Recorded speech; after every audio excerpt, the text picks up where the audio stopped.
What's up, guys? Orbital Bacon here, back with another live stream, and I'm trying something new out today. This is something I've been wanting to do for a long time. Uh, Talk about Kamen Rider in general, but specifically kind of go over recent events in Kamen Rider and get people who may not be interested in it or know what it is to kind of give them a little insight. Maybe it would, spark some interest. And then, of course, people who have seen it, I love talking about it. So anybody who has seen it and wants to get into discussion, I would love to do that. So basically, what I want to do in this format is kind of like story time, and I've actually typed out a outline of kind of like a loose script, so I can recap the episode. I'm going to have corresponding images to go with it, and just to see how it goes. So I welcome everybody to the stream who's in here already. I appreciate everyone showing up. Thundercat, Shadow Fighter, IDW Shadow, God Key, what's up, everybody? So I want to go ahead and get into this. Now, just so in case anyone is unaware, there will be spoilers of the current events of Build. So if anyone isn't caught up or whatever, but like I said, if you're not really into it, spoilers aren't going to matter because there's so much to go back through, not just in this series but in past series, that it shouldn't matter. But I will give a quick warning just in case anybody is currently watching it but maybe a couple episodes behind. So this is your official spoiler warning.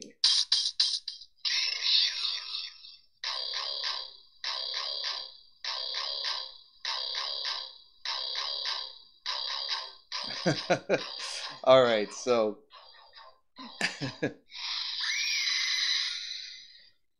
all right, got that out of the way.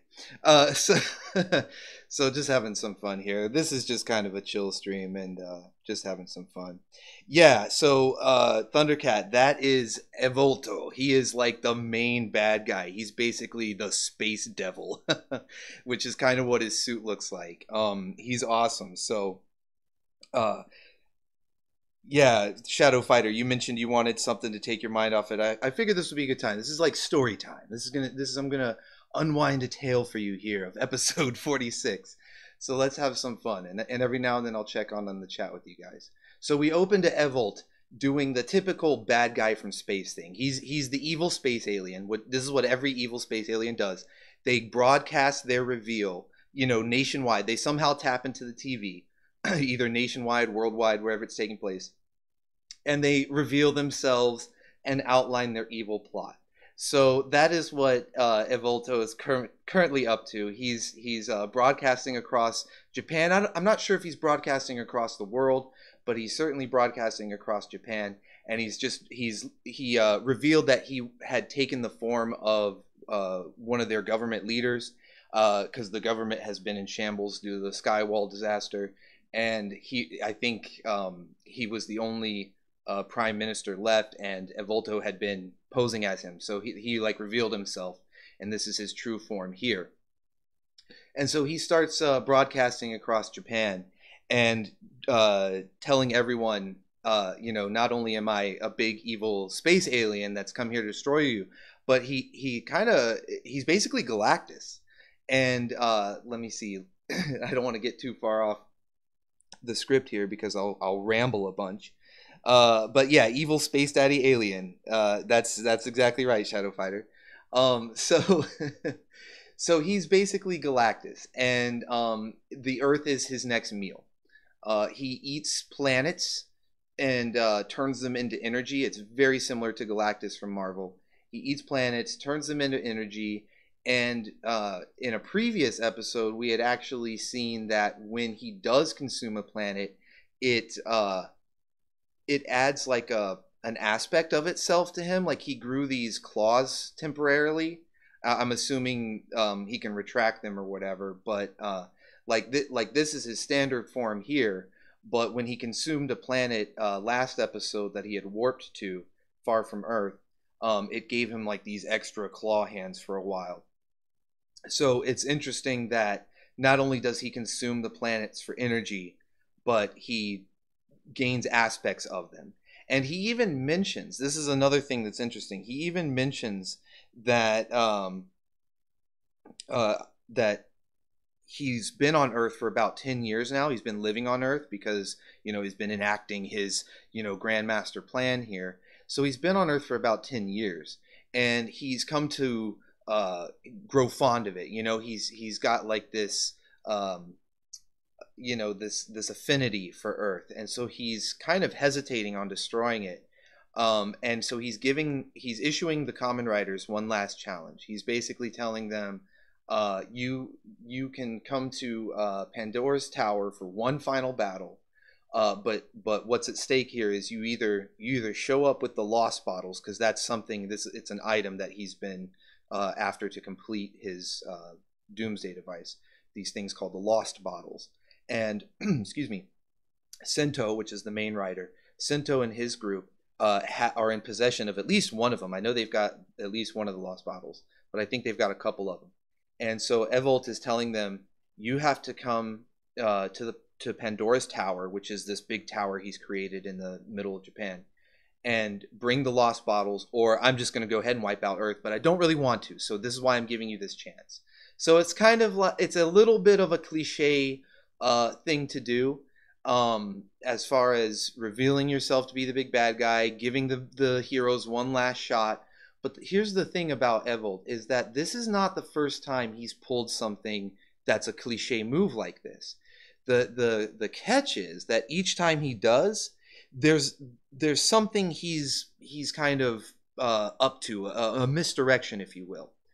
Not necessarily every time, but usually it's a misdirection. An example would be an episode or two ago, he seemingly got defeated, and it was a very standard, like, okay, the good guys are all teaming up together, they're working together, and the power of friendship and all that good stuff, and they all do their finishing moves, and he blows up, and it's like, oh wow, I was expecting something more climactic.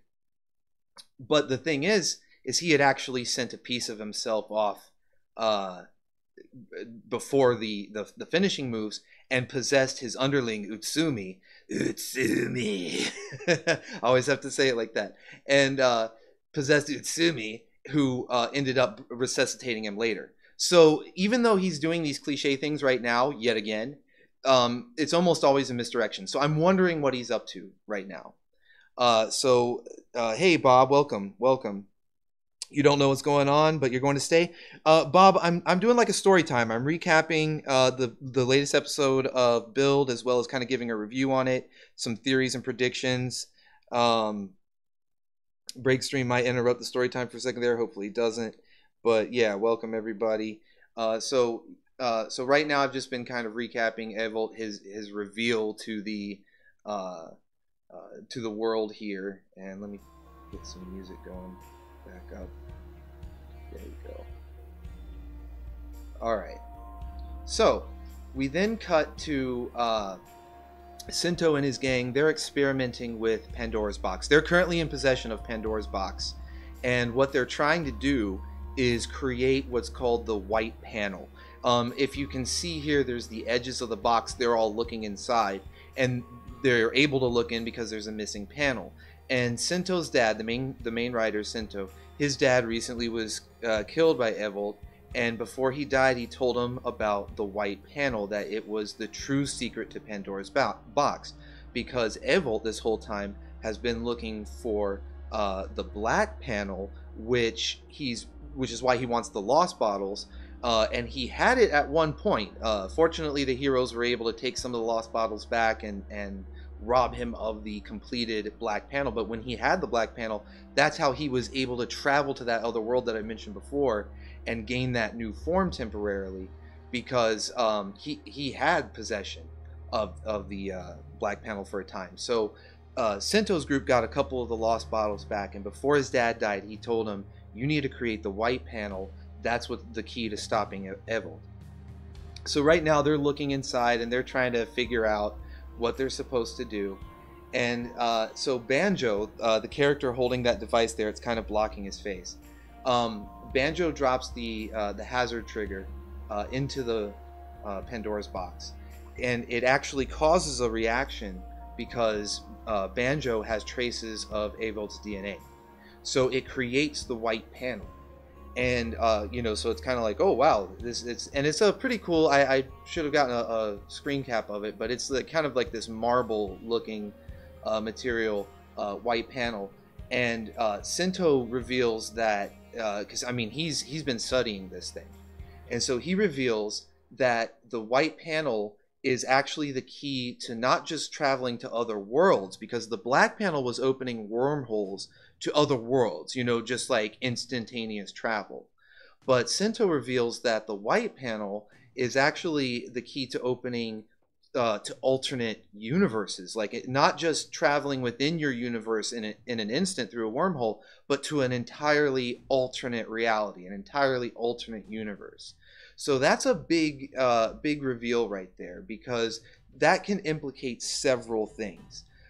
Basically, not only are there, whatever alternate universes that haven't been revealed within Build's storyline, but we also have the movie that took place a few months ago, the Heisei Generation's final movie, which focused heavily on alternate universes.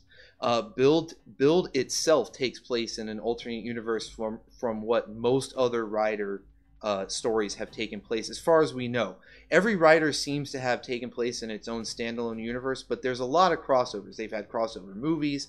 Sometimes at the end of certain series, they'll have an episode where the next Rider shows up in a special cameo, and it gives hints that they take place in the same universe, even if it's at different times. And maybe a couple of them take place in different realities. It's Decade also kind of messed that up. But see, the thing about it is that in the Heisei Generation's final movie, Build actually crossed over, characters from Build crossed over to the Xaid universe, which was supposedly in the normal Rider timeline. So the fact that this white panel can take them to other universes, that could have implications to that. Not only that, though, but the next series that's coming after Build, because Build's drawing to a close, is called Geo, Kamen Rider Geo, and it's a time focused, and it's kind of it's what's referred to as a legacy series. It's like Kamen Rider Decade, where he's going to be traveling through what we can assume is going to be different times and different realities, and meeting up with different Riders. So the fact that at the tail end of the Build series here, we're getting this device, and it's not, I mean, you could call it a Deus Ex Machina. The thing is, the Pandora's box has been here the whole time. It's been like the MacGuffin, I guess, is maybe a more accurate description of it, but it's been the MacGuffin that they've been after this entire time. And so the fact that that's being revealed, that it has this power to take them to alternate realities at the end of the series, leading into a legacy series where the Rider has the ability to travel time and I'm assuming alternate realities, there's probably all sorts of tie-ins that are about to happen with this. And let's see, Shadow says, so basically it's sort of like Transformers Cybertron series, the gateways. Yeah, it's like Shockwave's gateways. Exactly. And Evolt is very similar to Shockwave. He's kind of like a mad scientist. He's from Mars. I think he's from Mars. I don't know. That's where Pandora's box was found. But the way he talks, he's traveled to all sorts of different worlds. So I don't really know where he's from originally. But speaking of Evolta, we then cut to him. It seems like he's training. He's fighting off various smashes. Those are like the monsters that are in this universe. Now, one thing I forgot to mention that I do want to go back to about the multi-world theory, because this is very important. Sento believes that combining, because I say classically or historically, I mean not like this is all sci-fi, but in stories like in Marvel's Time Runs Out, and even in Kamen Rider Decade, when the various Rider worlds were colliding, it was destroying the worlds. And in Marvel's Time Runs Out, which led into the Secret Wars, which led into a whole like reboot of Marvel, that's because all the various alternate realities like Age of Apocalypse and Days of Future Past and all the different realities were colliding and destroying each other. And Sento believes that combining a world that, because their world has a sky wall, it has elements of this Pandora power, and he believes that if he combines their world with another world, an alternate world that doesn't contain a sky wall, it will create an entirely new world. So, like I said, it kind of contradicts what previous sci-fi interpretations of world colliding will happen. But this Sento believes that to obtain this effect, to have these worlds collide, it would take both the black panel, the white panel, and Evolt's power, which would kill him in the process. Use up all his power and kill him, because he's kind of like Galactus, like I mentioned before. He needs the energy of planets to survive. So if all of his energy is used up, he will cease to exist.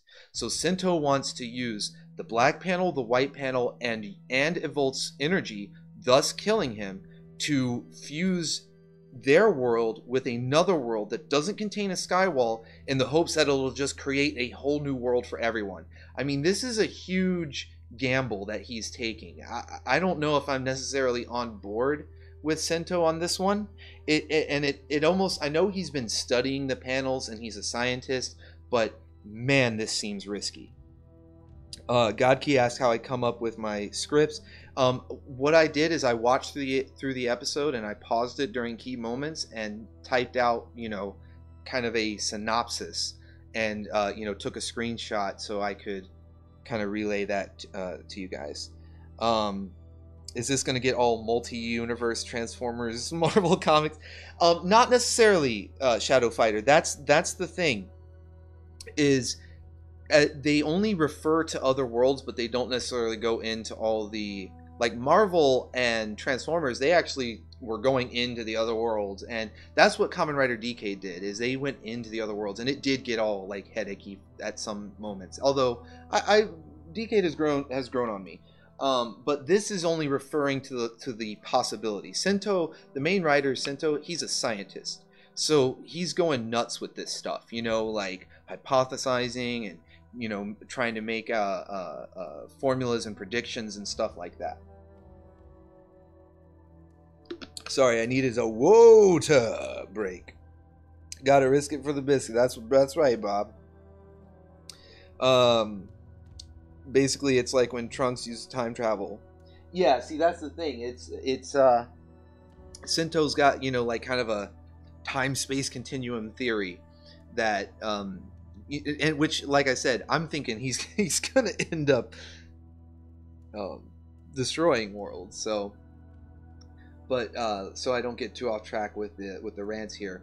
So next we go back to Evolt, and he's fighting off some smashes, and it's like he's performing some sort of training, because we know that he's in control of the smashes and the hard guardians and all the different monsters. I mean, they're all under his control, so obviously this is some sort of training. And shortly thereafter, Utsumi reveals himself. He steps out. I just thought this was a cool shot when the explosion was fading, but Utsumi steps out shortly after he's done with the training and reveals that that's exactly what it is. Although it was kind of funny because Utsumi calls it maintenance. I thought that was kind of a funny way, because Utsumi's like his little understudy scientist. He's also a scientist. He's just not as clever. He thinks he's really clever, but he's not. And he's kind of the understudy of Evolt. But I just found it amusing that he referred to his training as maintenance. Like, oh, and he even had little stats like Iron Man, like Tony Stark. He had little stats and graphs and stuff, kind of cataloging. Yeah, Beerus won't be happy about all the time hopping. You got that right, Godkey. Yeah, that's Godkey. That you perfect encapsulation of what I was hoping this stream would achieve, is that if you haven't seen it, it might sound interesting. You can go check it out. There's so many different series. So even though I'm spoiling a little bit for this one, it's not even over yet. And so you can watch it from here. And plus there's several past series that are well worth checking out. But yeah, it's a lot of fun. I mean, there's cool storylines, action, humor, all sorts of stuff. So yeah, so right now Avolt is training himself. And what's interesting about that is, so I mentioned Usumi calls it maintenance, but we've never really seen Avolt training. The thing is ever since he got his complete form, which is called the black hole form, that's what you see. This suit that he's wearing here is the black hole form. Ever since he got that, he's been so overpowered that it hasn't really mattered what the heroes threw at him. So it's interesting to see him training. Like he's really prepping for something, and I'm curious myself, what is that going to lead to? Is, he, like I said before, every time he does something that seems like something a cliche villain would do, it's always a misdirection. He's always up to something underneath that. Godkey, this is Kamen Rider Build.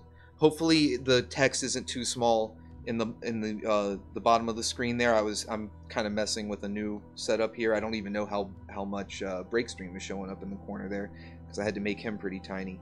But yeah, it's Kamen Rider Build. I don't know if it's on Netflix, Shadow Fighter. It should be. We should petition Netflix to get Kamen Rider, or like Crunchyroll or something, It needs to be on something. So anyway, so from here, we cut to Sento, who's having a conversation. This is inside of his mind right now. Sento is actually two beings. He has two personalities in him, because and this is spoiler territory, as I mentioned before, but he was originally the son, Takumi, the son of the one who created the build driver, the thing that allows them to transform into Kamen Riders in this universe. But he was killed by Avolt earlier in the series and swapped out with another character, this Sento character, and had his memories erased. And Sento just happened to embrace the ideals of fighting for love and peace, fighting for his friends, to protect his home, his homeland and everything like that. And so he became a hero, Kamen Rider Build, just as Takumi would have. So right now he's actually having a conversation in his mind, and they're trying, because earlier his dad was revealed to have been working with Avolt, but it was kind of like a swerve. It was like he was working with him to undermine him and betray him, but it really messed with everyone. It really messed with everyone's trust. So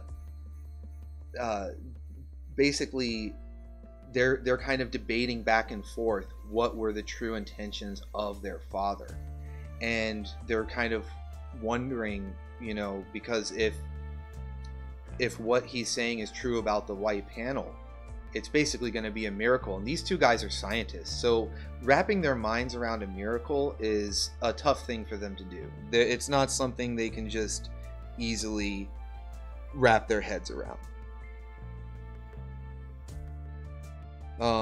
Live stream is the best thing that happened to YouTube. Yeah, I agree, Godkey. This has been like so much fun, and I like sharing this stuff with people. I like geeking out, and this is basically what I'm doing. This is story time, just geeking out, sharing my passion for this, my love of this with you guys, and I hope you enjoy it. This might be because I don't watch Kamen Rider, but this gets crazier and crazier. Bob, that's exactly it takes a while for you to get used to Kamen Rider. And you know what, Bob? It's gonna get crazier from here. Hey Malik, what's up, buddy? Welcome to the stream.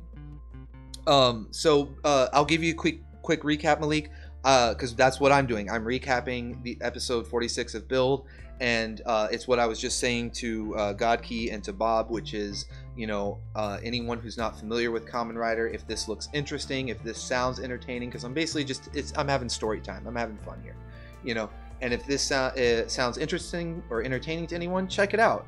And like Bob said, it sounds like it's getting crazier and crazier. It does. That was what was so appealing to me. It was so wild, so bizarre. It was so much fun, And it's only going to get crazier from here. So let's continue. So right now they're back at their cafe, which is like their base. It's this cafe that they have a base at, and that's where Sento is having the conversation with his inner other self, Takumi, and they're discussing if their father's true intentions with the white panel, what they were, and the possibility that miracles could exist because they're scientists. And Kazumin, let me make sure I've got the pictures ready here. Kazumin interrupts Sento and says, Kazumin is Kamen Rider Grease, and he's like one of the secondary writers. And he interrupts Sento's inner thought discussion here and begs him for a power-up item. This whole time, because Kamen Rider is something similar to Dragon Ball Z. I'm sure there's a few people in here in the stream that have watched Dragon Ball Z, where they get new power levels. You know, Super Saiyan, then Super Saiyan 3, you know, Super Saiyan Blue, and then Ultra Instinct. You know, so it's very similar to that, where the riders start out with a base form, and then they get a new form after that, and they, you know, and it depends. It varies from show to show. Sometimes they only get 1 or 2 new forms. Sometimes they get a bunch. You know, it depends, but there's always some final form by the end of the show where they're like super powerful. Well, Kamen Rider Grease, which is Kazumin's character, or rider form, he's been in his base form this entire time. He was introduced back around episode, I want to say 17, somewhere around in there, and he's been in his base form this entire time. But despite that, he's kept up with the other riders. He has been in fights against Evolt and Mad Rogue, which is one of Evolt's underlings. It's Utsumi's rider form, which he was pretty powerful for a time there. And let's see, let me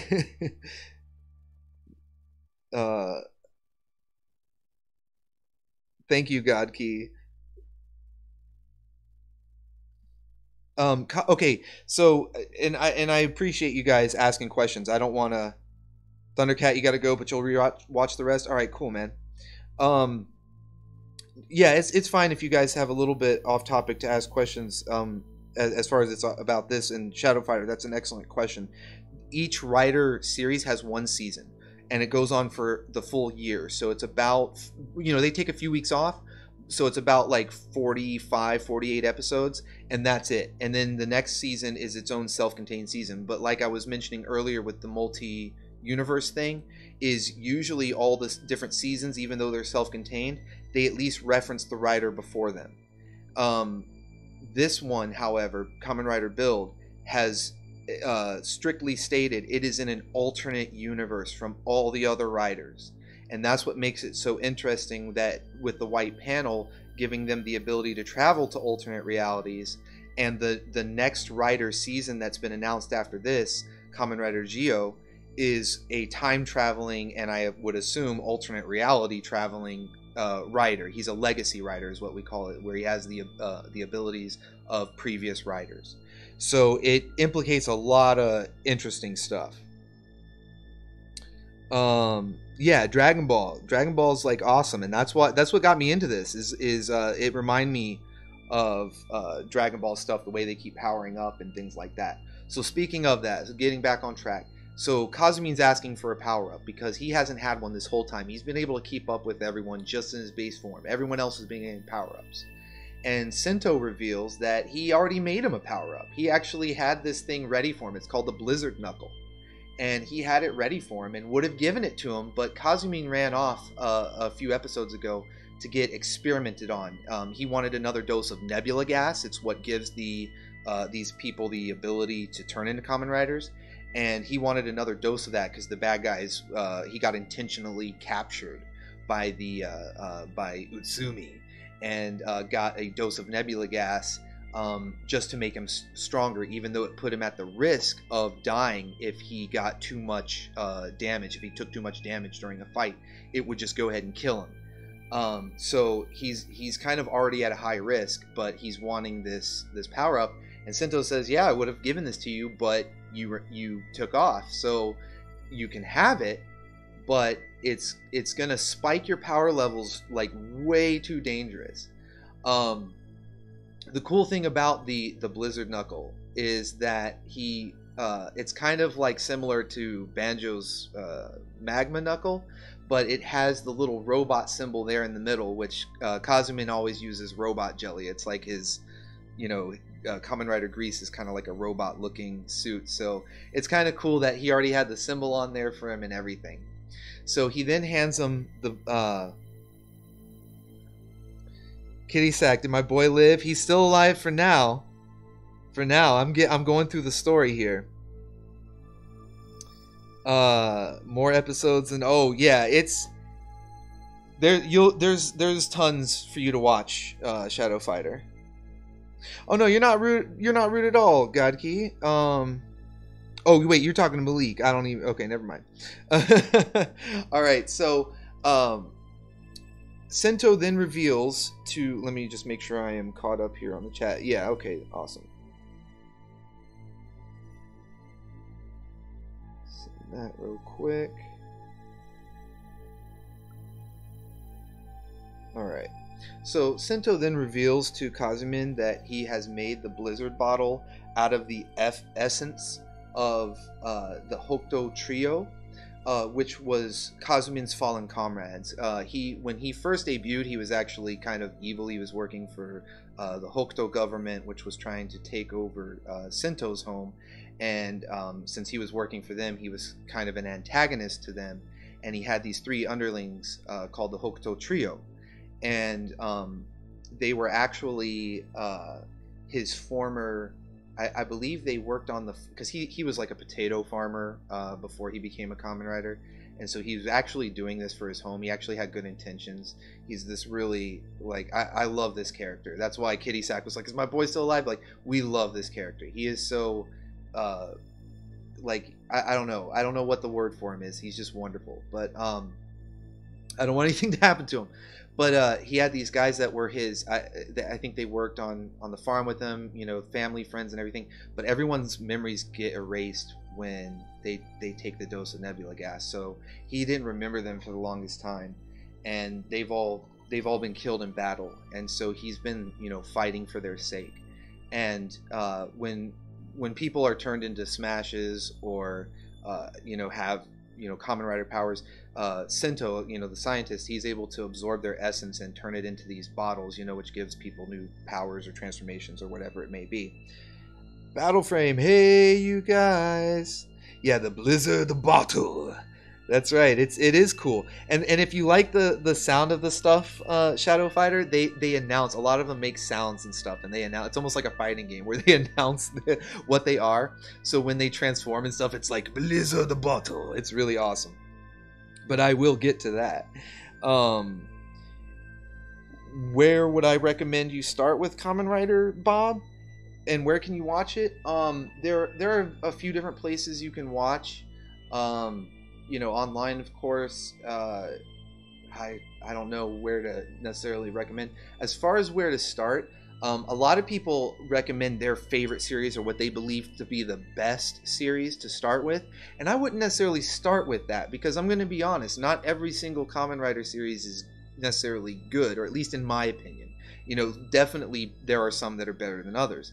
And so if you start people with like the very best, then they're just going to go downhill from there. So I like to start people with something that's more like middle of the road, that's like accessible and kind of looks cool. And then if they like it and they find something that they go on to from there, it could possibly be better. And that way it's more rewarding when they watch it. At least in my opinion, that's how it should go. So that being said, I would recommend something like Wizard. A lot of people go, oh, Wizard's not very good. But and that's because it has a lot of filler episodes. But it has really awesome fighting choreography, awesome special effects. The storyline is good enough. The problem is the filler. If it weren't for the filler, the storyline would actually be really cool. I enjoyed it. And I love the look of Wizard. He looks really cool. So it's got its flaws, but it's a good place to start. That's where I started. I started with Wizard, and then I just kind of went from there. But there's a lot of other good ones to start with. If you like high school anime, Forze is a perfect one to start with. What's another good? Double is about a detective. That one's a good place to start. And then my personal favorite is Kiva, but the reason I wouldn't recommend it to start is because it's a little bit confusing. It takes place in two different time periods, in 1986 and 2008. And it kind of flips back and forth a bunch. And if you're not used to it, it's like, whoa, what's going on? It's the only series that does that, but it can be a little weird at first. Sword Vento. Exactly, Malik. Yeah, like the Ryuki one. Yeah, exactly. Like if you watched our stop motions, the one from Swagwave, we have two different stop motions. One is all focused on Ryuki. The other is focused on Gaim, Kuga, and Wizard. If you watch those, whatever looks cool to you, check it out. I don't know if it's on Crunchyroll. It should be, but I'm not sure. But anyway, I don't want to stray too far and get too far off here. So anyway, so uh, so Sento gives him the Blizzard bottle, which is made with the essence of the Hokuto Trio, Kazumin's fallen comrades. Sento then makes the point that with the power spike from both this and the nebula gas, Kazumin's body won't be able to handle it. It will not be able to handle it. And using this to transform will kill him. It's not even oh, if you take too much damage while you're in rider form, you're going to die. This is straight up, you use this to transform, the power will overload your body and it will kill you. So he basically warns him, only use it for a weapon. You should only be using this for a weapon. And as soon as he said that, it immediately made me think of the actor who plays Kazumin. He also played Otoya in Kamen Rider Kiva, which is my favorite series. And in that series, there was a point where he came into possession of Kivat II, which was it's like a living Henshin device, transformation device, and it's kind of like alive. Well, it is alive, and it's only meant to be used by Fangire, which in Kamen Rider Kiva, the Fangire were like the monsters in that series, and the Fangire King was really the only one who was meant to use Kivat to turn into Kiva, and Kivat II specifically turned him into Dark Kiva. And at one point towards the end of Kamen Rider Kiva, Otoya, which is the actor who plays Kazumin, also played Otoya. He came into possession of Kivat II and was also blatantly warned, if you use this to transform into Dark Kiva, it will kill you. And he does it nonetheless to protect his loved ones and ends up dying. And I'm, like I said, spoiler alert at the warning. But this is Dark Kiva that you're seeing in the picture. This is what Otoya turned into when he used Kivat II in Kamen Rider Kiva, and it resulted in his death. And the fact that the same actor plays Kazumin and is basically receiving the same warning, he's being told, if you use this to transform, it will result in your death, has me very, very worried for the fate of Greece, of Kazumin. I especially, it's just, they love to do callbacks like that. I mean, I know that's kind of like a sad callback, but Kamen Rider loves to do stuff like that. And I think I've mentioned it in the Discord, and I've said to people before who have asked me about it, but characters are not safe in Kamen Rider. It's even though it's technically a kid's show, characters get injured, they get bloody after a fight, and kind of like in Dragon Ball, and characters can die. And unlike Dragon Ball, where they go to whatever afterlife world, and it's got all sorts of various names, and end up coming back with Zenzu beans or whatever, these characters usually stay dead. In some cases they come back, but there's a lot of cases where they stay dead. And so and Otoya, it was a very sad ending. I mean, it was it was powerful. It was like he made a sacrifice, but it was sad that he died, and he did not come back. So I'm worried for Kazumin right now, and especially when you see the look on Sento's face as Kazumin makes a promise to him that he won't use it, because he does. He promises Sento. He says to him, I won't use it. I promise you, I won't use it. But the look on Sento's face is disconcerting. Bob says you're going to check out Wizard and Double. Excellent, Bob. I think those are two very good choices to start with. Yeah, Kitty Sack, I'm scared, man. I'm scared. This is a Japanese version of Power Rangers. That's one way to put it, Shadow Fighter. I mean, this show actually came out way before Power Rangers and Super Sentai, which is where Power Rangers gets its stock footage from. It's more like Power Rangers is the American version of this, or Super Sentai to be more accurate. We don't really have an American version of this, unfortunately. Wait till you get well, you guys saw Evolt earlier. You guys saw how cool he looked. Wait till you guys see the riders. They look amazing. I mean, anybody who's already seen it knows, but so let's see. Completely unrelated to Kamen Rider, but I'm trying to come up with Um, hashtag stay dead characters. Yeah, Shadow Fighter, they do. Android 8 stuff. Yeah, exactly, God Key. Somebody's got to bite the dust. So yeah, that's I'm scared for him. I'm scared for him.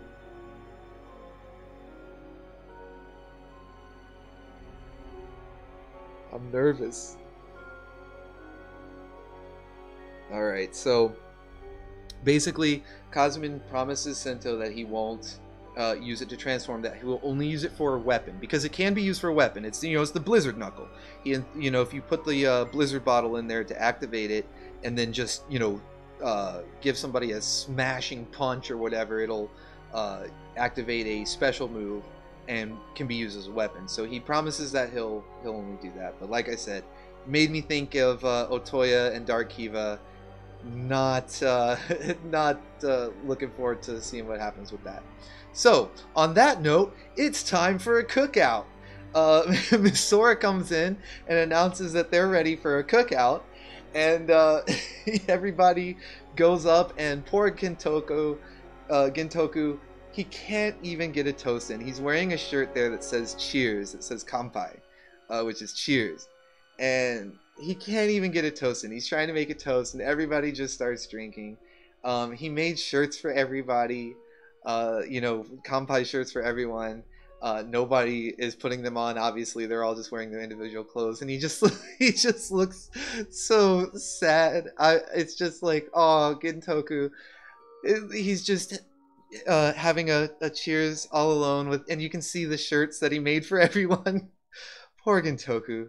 We still love you. Never change. I love you, Gintoku. IDW says it's a really good story. I'm glad that you're enjoying it, IDW. I agree that the story's been really good so far, so I'm glad that you guys are enjoying story time. Alright, so anyway, so we cut to the cookout. Poor Gintoku. Never change, buddy. We love you. So at the cookout, and this is another thing to be on the lookout for, is they usually will sandwich in, or whatever you want to call it, scenes that are lighthearted with really heavy scenes. So if something heavy just happened, maybe a lighthearted scene might follow, or if something really heavy is about to happen, they might precede it with a lighthearted scene. And that's another thing that has me worried, is we cut to this cookout and everyone's kind of having fun, and it's also because Evolt has issued this challenge, and he even said himself, this is one final battle, everything's on the line. It's almost like they're having an end of the world party. So there's this underlying sadness to it, which is why, even though it's kind of played for laugh with Gintoku not being able to get his toast in, it's almost, there's this underlying sadness because he really just wants to celebrate everyone being together, almost as if this is their last night together. And so yeah, Shadow Fighter, it's like, oh, poor guy. So we then have a moment where Kazumin, speaking of funny lighthearted moments, Kazumin, who is just an all-out fanboy for Mitan, which is Misora's alternate. She kind of has like an idol persona, like she's an internet idol, so she's like we all are try to do, making videos on YouTube and stuff. She streams online and people watch her, and she has a lot of fans, and Kazumin here is one of her fans. So when he found out that Misora was Mitan, he's been having these like fanboy moments where he tries to contain himself. And here he's noticing that on the table is her towel, that like a hand towel, and he's having this total fanboy moment where he wants to touch it, use it. I don't know. Who knows what could be going on in that crazy head. We even see miniature versions, good and evil, like the good angel, bad angel on the shoulders, on the table, like sitting on top of some of the condiments and the napkins and stuff. We see good and evil versions of himself, one telling him not to do it, that it would be crossing the line, and just way too much. She would never forgive you. And of course, the evil version here has a body pillow, a Mitan body pillow that he's waving over his head, and he's like, "Yes, do it. Grab the towel." So, so Kazumin uh, decides, since this is his last night on Earth, that he's going for it, and he grabs the face towel and throws any credibility to the wind. But here's the thing: the face towel was not Misora's. It was not Mitan's face towel. There was another. It was Gintoku's face towel all along. This is one of the many reasons I love this show. It's just so ridiculous. Gintoku and Kazumin, both of you, never change, never change. So yeah, he's got a total, yeah, he's totally hearing it in his head, Malik. He's totally just imagining all these things in his head, debating with himself. There's been previous episodes, not where the little good and bad versions of himself show up, but where he kind of like debates with himself in his mind. And it was at first, like for the first couple episodes, everyone, even the audience, thought it was an internal monologue, and it was like the third time he did it, I think, I don't know. It was revealed that he had been talking out loud the whole time, and so like everyone like heard him and thought he was a creeper. So it's just, I don't know, it's hilarious. And like I said, they give you these lighthearted moments because usually something really serious is about to happen. So yeah, pause with the what's he doing with the body pillow? Yeah, exactly, God Key. That's his little evil self.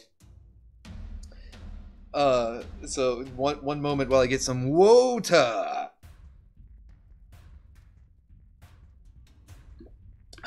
Please. Okay. So the next day, they head out to face Avolt. Let me get I've sort of gone off script, but it's okay. The next day, the four riders arrive at Pandora's Tower, and they're greeted by Avolt. Avolt explains that the riders have to reach the top of Pandora's Tower, or every 10 minutes, he will destroy a portion of the country. Just an entire portion of the country. He's just going to wipe it out every 10 minutes if the riders don't reach the top, or until the riders reach the top of Pandora's Tower.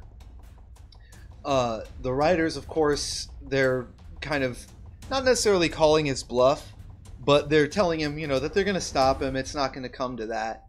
And Avolt quickly demonstrates that he is not bluffing at all, and he doesn't even start the timer and wait 10 minutes. He just immediately wipes out an entire chunk of the city. He opens a black hole over a chunk of the city and just sucks it up. This is of course just a screenshot, but you see cars, people getting sucked up. I mean, this isn't like, what was the famous thing from Dragon Ball Z where they censored it for America, and it was like, too bad it's Sunday, people would have been in those buildings tomorrow. Like whatever Vegeta said. This isn't like too bad it's Sunday. You see people and cars and stuff getting sucked up, buildings getting destroyed. There are actual stakes on the line. So he doesn't even wait for the first 10-minute interval. He just immediately demonstrates that this is not playtime. Every 10 minutes, I will just wipe out a portion of the city, or you've got to get to the top. I'll be waiting there, and bring the lost bottles. So it's go time. Oh, let's see. I lost my place here.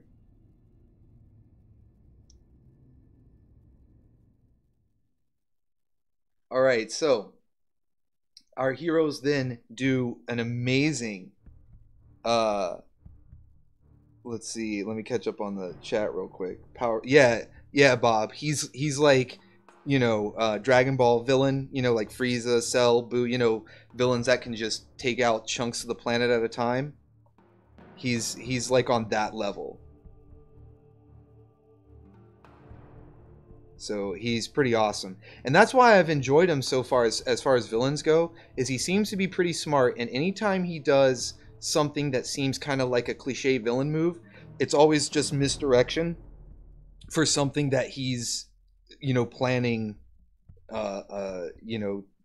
underneath the cliche plot that's been revealed. Optimus is red, Energon is blue. Megatron will kill him, and you will be killed too. Yeah, Vegeta. Go, go, Kamen Riders. So yeah, so then the four riders line up and do an amazing transformation. It looks awesome. We get Kamen Rider Rogue, Cross Magma, Genius Form build, and Robot in the Grease. And they all transform in a row. It looks amazing. And Evolt is, of course, taunting them all the while. He's unleashed an army of I believe they're hard guardians, and just kind of giving them what are at this point playthings. I mean, these guys are all near their final forms. Build and Magma are both final forms. Rogue is, I'm assuming, his final form, because originally he wasn't necessarily a rider. He was Night Rogue, which used the gear engine, but once he got a rider form, he hasn't really boosted since then. But Grease is the gold one closest to the camera. Let me cut to this here. You'll see Grease there is closest to the camera. He's gold and black, and that is his base form. He has been keeping up with these guys achieving their final forms and all that throughout the entire series, which is just another thing that makes me love him.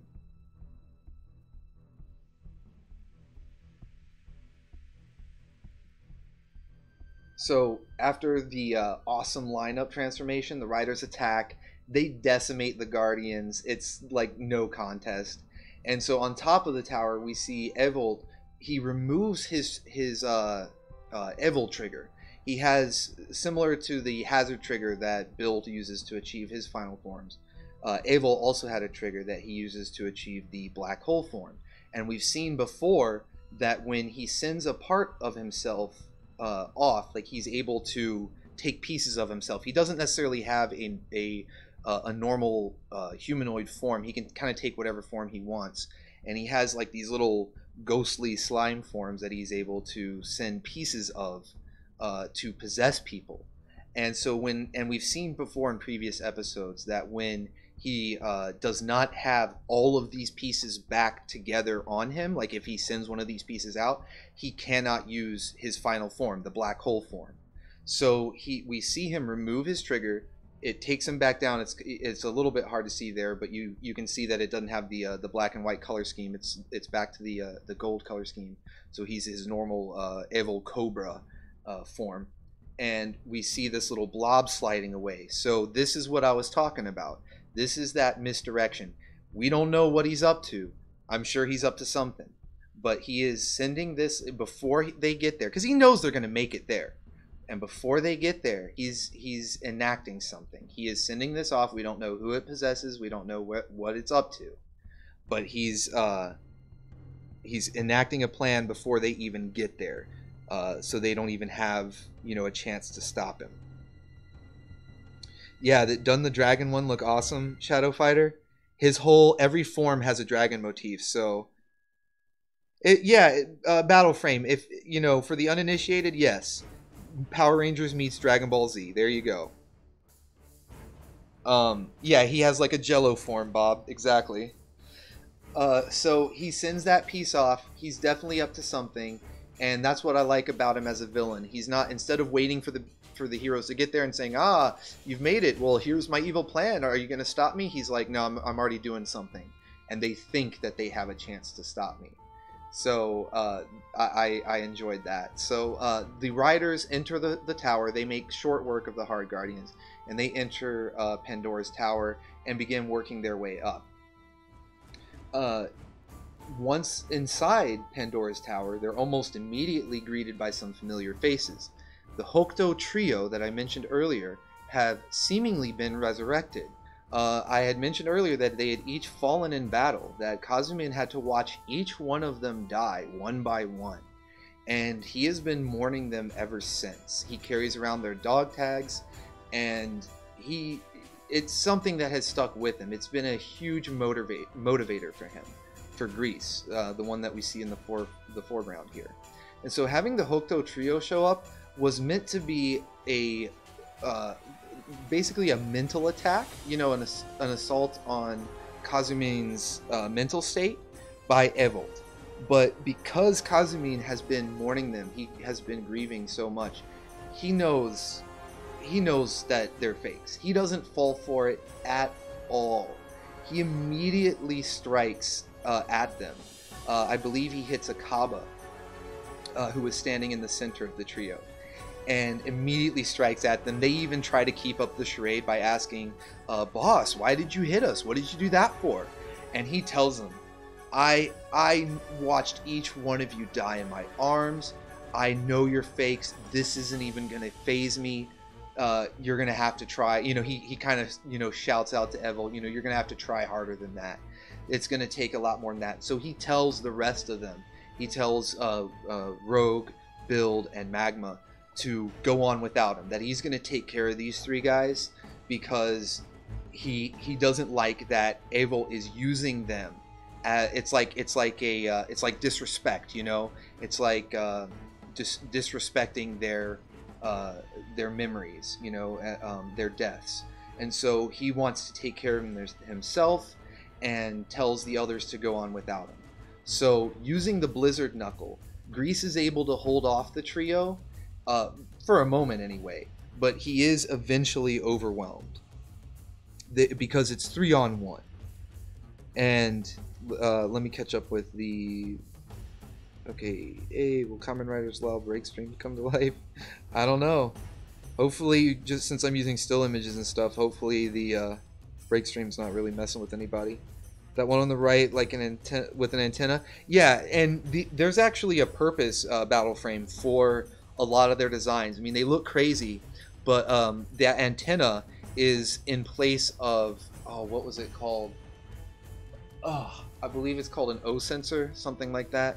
Every Kamen Rider has a jewel in their helmet or an antenna, one or the other, and it gives them extra perception of the battlefield. If you're familiar with Gundam, Gundam has those extra cameras on top of the heads of the Gundam that gives the pilots extra perception of the battlefield. It's very similar to that.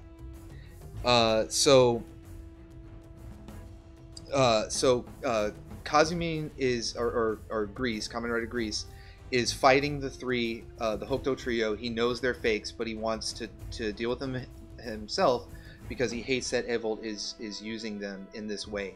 And he holds his own for a moment with the Blizzard Knuckle, but they get the better of him. He starts taking a lot of damage. And this is where I start getting really worried about Kazumin, about his fate, because it seemed to have been foreshadowed before. And at that moment, he de-transforms, he de-henshins, you know, he untransforms, so that he doesn't take too much damage, because as I had mentioned before, and the show even, you know, the characters had stated it earlier in the show, that if he takes too much damage while in rider form, it could kill him. And that's why he's not even supposed to use the Blizzard Knuckle to transform in the first place. So he removes the his henshin device so that he doesn't take on too much damage as he starts losing this fight. And you can see here, he's pretty banged up. You can see on his face that, you know, he's already taken a lot of damage. Yeah, it's like a samurai master. Yeah, like his clan. They were like his clan. And they're disrespecting, it's like dishonoring him. Yeah, so he's really pissed off. He is seriously pissed off. Yeah, Kamen Rider's pretty messed up, but it's awesome though. It can get dark, Malik. It can definitely get dark, but it's awesome though. So you see Kazumin de-transform. He holds up the device and he starts telling the guys that nothing, you know, kind of the motivational speech. Nothing's really going to stop me. I'm going to make sure your memories are honored. And at this point, it's revealed that Kazumin took a build driver. Earlier in this episode, something I forgot to mention because I went off script a little bit. When he promised Sento, when he was making the promise to Sento that he wouldn't transform, he kind of tried to assure him by saying, well, look, I use the Splash driver to transform. The Blizzard Knuckle is incompatible with the Splash driver. You need a build driver to transform with the Blizzard Knuckle. So you don't even have to worry. You know, not only am I making a promise to you, but I'm not even capable of transforming with that device. So don't worry about it. But at this point, we see that Kazumin actually had taken a build driver. It was Sento's father's, because he had in earlier episodes, I had mentioned that Sento's father had passed away, had gotten killed by Evolt, because he himself was using a build driver to take part in the fights, in a couple of the fights in these past episodes. And so Kazumin took his Sento's dad's build driver, unbeknownst to everyone. Tried to reason with Sento. Oh yeah, I won't even be able to use it, and my driver isn't even compatible. Don't even worry about it. But he actually took it, and at this point we see that Kazumin is actually holding the Blizzard bottle, and he's prepped to use it as a transformation device, as a transformation form. And this is where it starts to get a little emotional. I was like, oh man, please no. But he tells Sento, he has a little bit of a monologue here, and he's telling the trio that he's going to avenge their honor, and he tells Sento that I'm going to have to break my promise to you, and I'm sorry. And at that point, he begins the transformation sequence, and he activates the Blizzard Knuckle inside the build driver. Smoke and fog, mist, all this ice start to cover the ground everywhere. You can even see ice start to grow up his legs, and a giant device builds up behind him, ready for the transformation. At this point, we cut to a close-up, and we see Kazumin take his classic pose. This is the pose he always takes when he's ready to transform. And the build driver always declares, "Are you ready?" And at that point, Kazumin, you can see the determination in his face, and he replies, "Damn right I am." And at that point, he transforms into his new final form. After all this time, keeping up with everyone in base form this whole time, knowing it's going to kill him, that it's going to end him, but he has to avenge his fallen friends.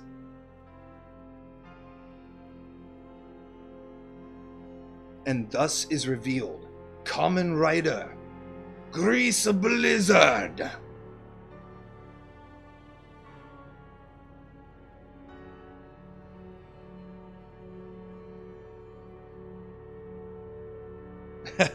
I'm catching up with the chat. This is awesome. I'm having fun doing like the story time. It's awesome that you guys are kind of like getting into it, because you're like, dang, this is Beast Wars level. Exactly, Malik. This is Dinobot, man. This is Dinobot levels. Having to destroy the golden disc, make the ultimate sacrifice. This is it. And with that, the episode comes to an end. They leave us on a cliffhanger, revealing Grease Blizzard, and ending the episode until not even this week. This is the killer. There's no episode this week. We have to wait till next week to see what happens. And I'm like, no! It's killing me. Oh my goodness. Right? How accurate that it's a Frieza reference, because he's Blizzard. He's cooler. Grease Blizzard is cooler.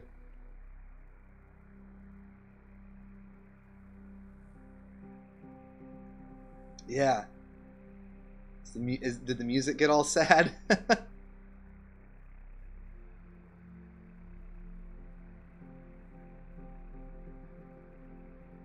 Shadow Fighter says they can't do that. No.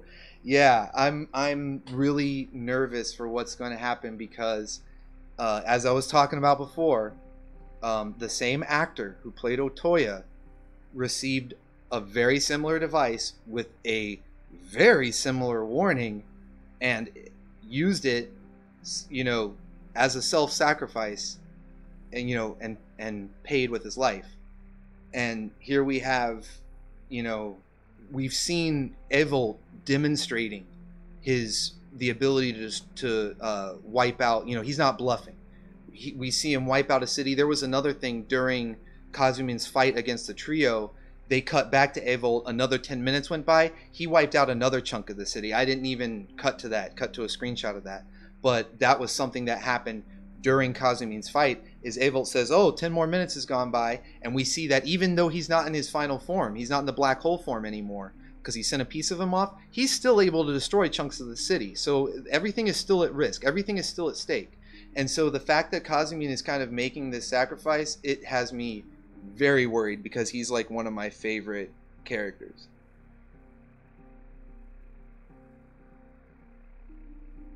Yeah. Find out in the next episode. Yeah, that's the only thing. They do have previews at the end, you know, like next time on Kamen Rider Z.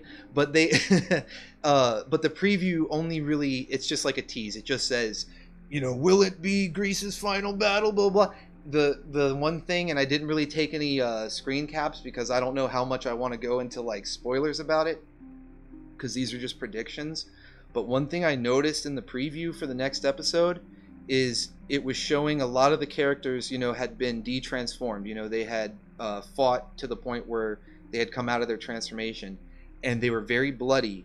But something else I noticed that is not such a usual occurrence. I mean, like, you saw Kazumin there, he had blood on his lip and his forehead and everything, but you know, that's pretty normal, like in Dragon Ball where they get beat up.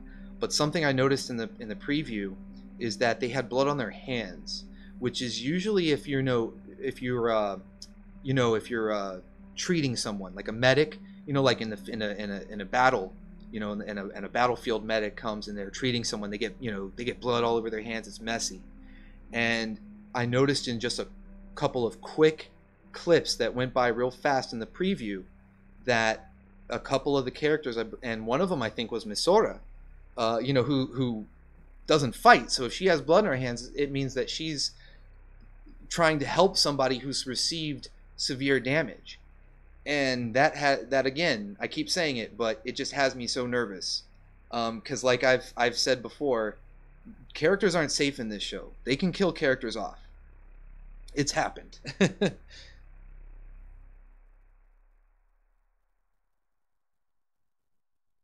Are you ready? Yeah, that moment there when the belt asks him, are you ready?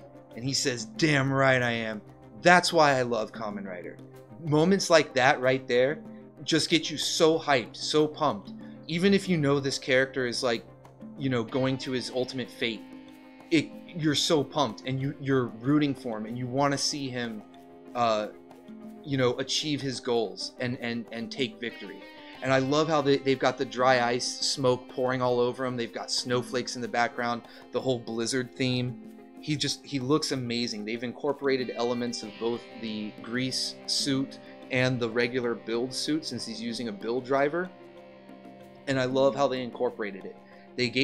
Because I was worried that it was just going to be a straight up repaint, that they were going to go Hasbro.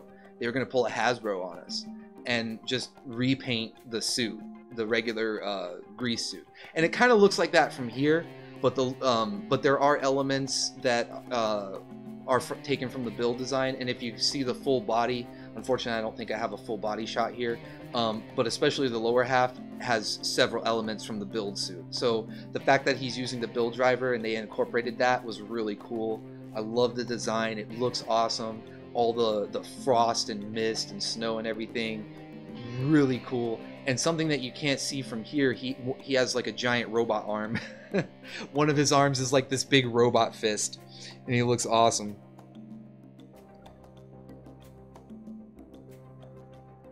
What's up, God Key? Yeah, Malik, I hope he doesn't die either, man. I hope so too. Here's hoping.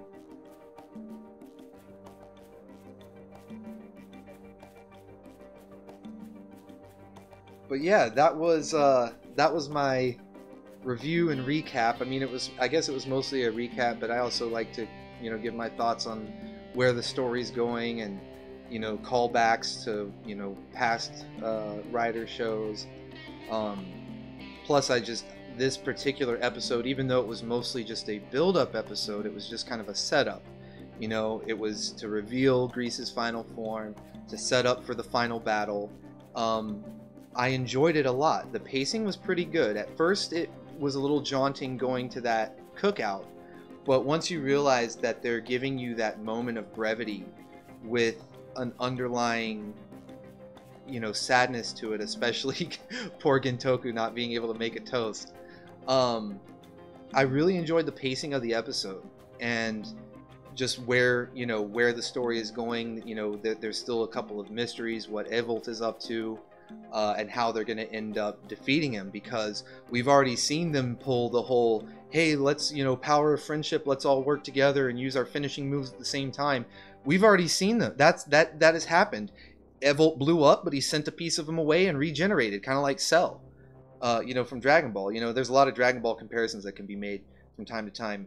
So yeah, we've already seen them try, so that's not going to work this time. So I'm really interested to see what happens.